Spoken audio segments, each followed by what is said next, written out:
Hello बच्चों, कैसे हैं आप सब। आज मैं आपकी इंग्लिश सप्लीमेंट्री रीडर का 9th lesson the comet part 1 लेकर आई हूँ। मैं सोनिया अडवाणी और आप हैं सोनियाज क्लासरूम में। जो बच्चे नए जुड़े हैं उनके लिए बता दूं, मैं सीबीएसई बोर्ड की अलग अलग क्लासेस के लेसन्स समझाती हूँ। फिलहाल क्लास 8 के इंग्लिश के लेसन्स करवा रही हूँ। आइए शुरू करते हैं। The comet. ये लेसन आपकी बुक में 2 पार्ट्स में दिया गया है, लेसन 9 पार्ट 1 और लेसन 10 पार्ट 2। बहुत ही इंटरेस्टिंग कहानी है। इसके ऑथर हैं जयंत नार्लिकर जी। ये कहानी एक खोज के ऊपर है, कोई साधारण खोज नहीं, एक धूमकेतु की खोज। धूमकेतु यानी द कॉमेट।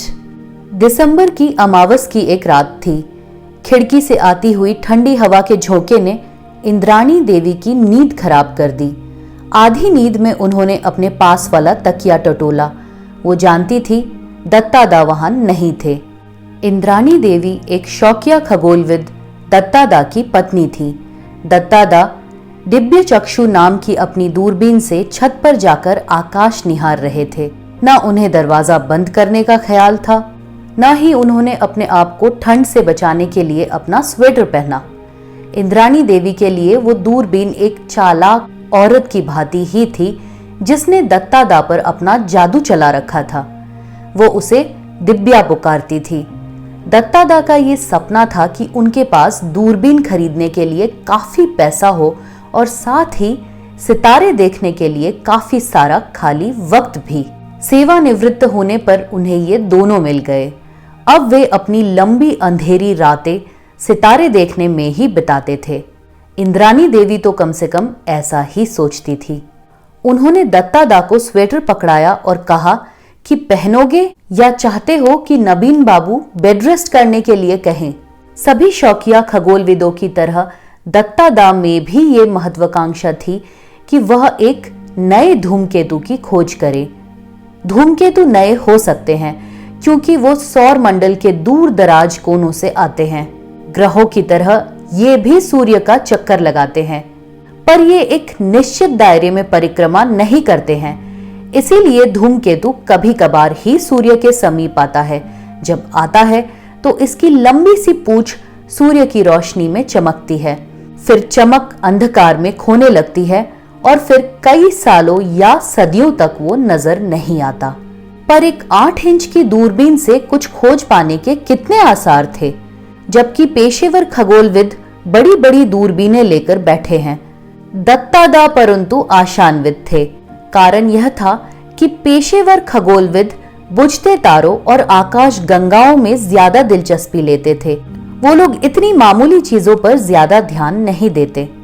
इन्हें तो शौकिया लोगों ने ज्यादा खोजा है। दत्तादा ने सोचा कि वह रात एक महत्वपूर्ण रात होगी। कारण यह था कि उन्हें उन्हीं पुराने तारों के पीछे एक धुंधली सी अजनबी चीज नजर आई थी। उन्होंने फिर से विश्लेषण किया, दिव्या को वापस से जांचा, फिर टॉर्च की रोशनी में कैलकुलेटर पर कुछ हिसाब लगाया। उनसे कोई गलती नहीं हुई थी। वह एक नया धूमकेतु ही था। 2 दिन बाद आनंद बाजार पत्रिका में ये खबर प्रकाशित हो गई। रिपोर्ट किया गया था कि दत्तादा ने नया धूमकेतु खोजा है। उस धूमकेतु और उसकी स्थिति के बारे में उन्होंने इंडियन इंस्टीट्यूट ऑफ एस्ट्रोफिजिक्स को सूचित कर दिया था। दत्तादा की गणना के अनुसार उस धूमकेतु को अगले कुछ महीनों में साफ साफ देखा जा सकता था। उन्होंने अपनी 8 इंच की दूरबीन दिव्या को इस खोज का सारा श्रेय दिया। इंडियन इंस्टीट्यूट ऑफ एस्ट्रोफिजिक्स ने हफ्ते भर के अंदर ही इस खोज की पुष्टि कर दी और इसका नाम धूमकेतु दत्ता या कॉमेट दत्ता रखा। इस खोज के कारण दत्तादा को खासा अनचाहा प्रचार मिल गया था। वे एक अंतर्मुखी थे। उनके लिए जो बहुत से स्वागत समारोह और उत्सव किए गए, उनसे उनका मन ऊब गया था। वो सोचने लगे कि अच्छा होता अगर वे ये खोज करते ही ना। इंद्राणी देवी भी उनसे सहमत थी, हालांकि उनके कारण अलग थे।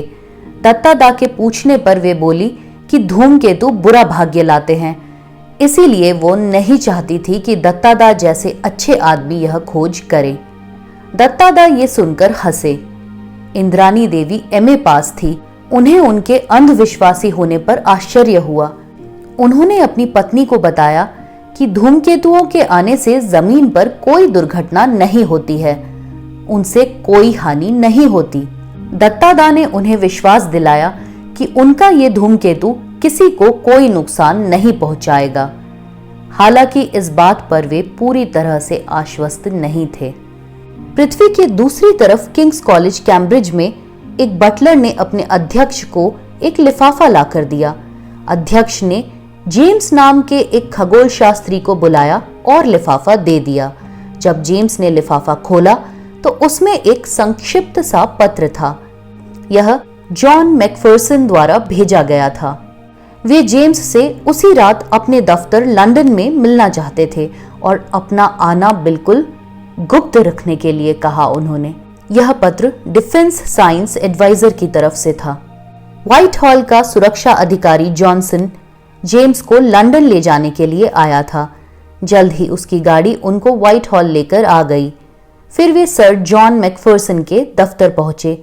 जॉनसन ने जेम्स का सर जॉन से परिचय करवाया और वो वहां से चला गया।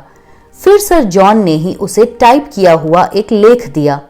जेम्स थोड़ा असहज हुआ और आश्चर्यचकित भी, क्योंकि ये जेम्स द्वारा लिखा गया मौलिक लेख था जो उसने नेचर पत्रिका में छपने के लिए भेजा था। उसने सर जॉन से पूछा कि ये उन्हें कैसे मिला। सर जॉन ने बताया कि नेचर का संपादक टेलर उनका मित्र था।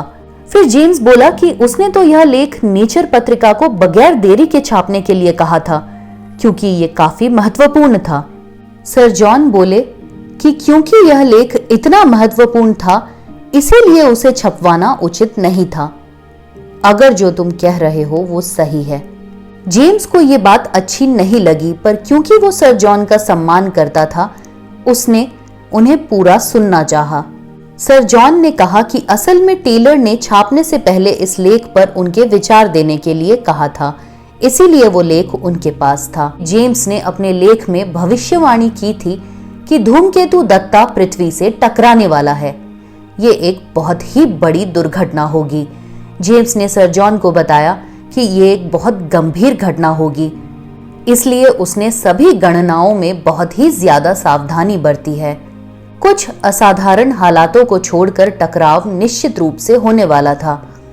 सर जॉन ने पूछा, वो असाधारण हालात क्या होंगे? जेम्स ने बताया कि या तो ये किसी एस्ट्रॉइड से टकरा सकता है, या सूर्य के पास पहुंचकर टुकड़े टुकड़े हो सकता है, या फिर ये वाष्प बनकर गायब हो सकता है। पर आगे जेम्स ने कहा कि जरूरी नहीं कि हम इतने भाग्यशाली हों। हमें ये मानते हुए ही चलना चाहिए कि कॉमेट दत्ता पृथ्वी से टकराने वाला है अगले 10 महीनों में। जेम्स ने सर जॉन से पूछा कि इस प्राकृतिक घटना को कैसे रोका जा सकता है। सर जॉन ने कहा कि उन्हें भी नहीं पता। उन्होंने सुझाव दिया कि इस पर विचार करने के लिए उनको विशेषज्ञ बुलाने चाहिए, पूरी गोपनीयता बनाए रखते हुए, वरना संसार में हाहाकार मच जाएगा। जेम्स बोला कि मेरा लेख नहीं छपवाने से सच्चाई बदलने वाली नहीं है। देर सबेर कोई और भी ये खोज कर ही लेगा। सर जॉन ने सुझाव दिया कि वो अपने लेख को थोड़ा कम प्रभावशाली करके लिखे और परिणामों को अनिश्चितता के साथ दर्शाए। वे बोले कि वे दूसरे देशों के अपने मित्रों को भी कुछ समय के लिए नियंत्रण रखने के लिए बोलेंगे, तब तक जब तक कि यह धूमकेतु सुरक्षित रास्ते से हट नहीं जाता। फिर वे बोले कि हफ्ते भर के भीतर ही एक अंतर्राष्ट्रीय सम्मेलन करवाने की योजना बनानी पड़ेगी।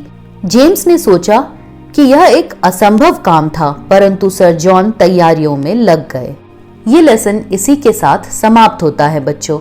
नेक्स्ट वीडियो में 10th lesson the comet part 2 लेकर आऊंगी। फिर इस सीरीज के 3rd वीडियो में दोनों लेसन्स के क्वेश्चन आंसर्स बताऊंगी। देखते रहिए सोनियाज क्लासरूम, और चैनल अगर अभी तक सब्सक्राइब नहीं किया है तो जल्दी से कर लीजिए। ये क्लासेस बिल्कुल फ्री हैं। अब विदा दीजिए, नमस्कार।